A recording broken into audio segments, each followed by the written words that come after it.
یہ قرآن ہے جس کی بنیاد پر رب العالمین کسی کی قسمت کے فیصلے فرماتا ہے۔ میں حدیث کے تمام تر جملے نقل کرنے سے قاصر ہوں،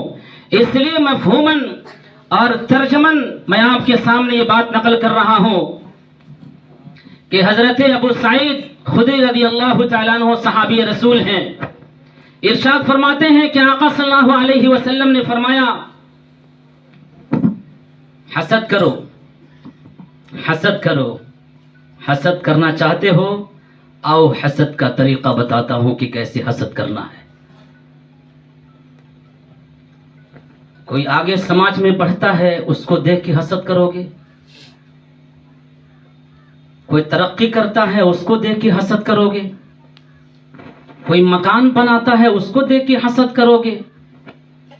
چھری بالو گٹی مٹیریل اتارتا ہے، حسد کی وجہ سے راستے میں کھوٹے ٹھوک دو گے کہ وہاں تک سامان نہ لے جا سکے۔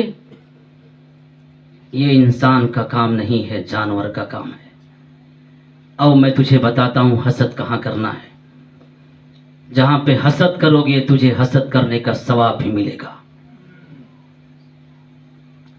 آقا صلی اللہ علیہ وسلم نے فرماتے ہیں کہ دو آدمی ہیں جن کے سلسلے میں آپ حسد کر سکتے ہیں۔ ایک آدمی جسے اللہ تعالیٰ نے قرآن کی نعمت سے نوازا ہے، قرآن کی نعمت سے نوازا ہے، قرآن کی دولت سے مالا مال فرمایا ہے، قرآن پڑھتا ہے، مزے کا قرآن پڑھتا ہے، تجوید کے ساتھ پڑھتا ہے، حلاوت اور چاشنی کے ساتھ پڑھتا ہے، اور ایسی رعایت کے ساتھ پڑھتا ہے ایسا لگتا ہے کہ قرآن ابھی ابھی نازل ہو رہا ہے۔ اس انداز سے قرآن پڑھنے کا سلیقہ رب العالمین نے کسی کو عطا کیا ہے۔ رات کو اٹھتا ہے، انٹرنیشنل قرآن پڑھنے کے لیے انٹرنیشنل کیبن میں جاتا ہے، وضو کر کے اس کیبن میں جا کر کے چیٹنگ کرتا ہے رب العالمین سے، اور فیس بک کا پیراگراف کھول کر کے رب سے باتیں کرتا ہے، نماز میں شامل ہو کر کے ایسے قرآن پڑھتا ہے کہ اس کا پڑوسی اگر سنتا ہے تو کہتا ہے کاش کہ میں بھی ایسے قرآن پڑھتا، کاش مجھے بھی اس طرح قرآن پڑھنے کی نعمت حاصل ہو جاتی۔ اور جس طرح سے یہ حافظ قرآن، یہ قاری قرآن، یہ مدرسے کا طالب علم، یہ جماعتوں میں جا کر کے سیکھ کر کے آیا ہے، کاش میں بھی ایسے قرآن پڑھتا، رب العالمین سے باتیں کرتا، رب العالمین سے التجا کرتا، رب العالمین سے مانگتا، عالمی قرآن پڑھنے کا سلیقہ کاش مجھے بھی آ جاتا۔ اس پر یہ تمنا کر رہا ہے، آرزو کر رہا ہے، آؤ اس تمنا اور آرزو پہ بھی رب العالمین ثواب دے رہا ہے۔ اور ایک وہ آدمی ہے جسے اللہ تعالیٰ نے دولت سے نوازا ہے، جائیداد سے نوازا ہے، پیسے سے نوازا ہے، اور اس دولت کو، اس جائیداد کو اپنی جاگیر نہیں سمجھتا۔ وہ یہ جانتا نہیں رب نے نوازا ہے فائدہ اٹھانے کے لیے،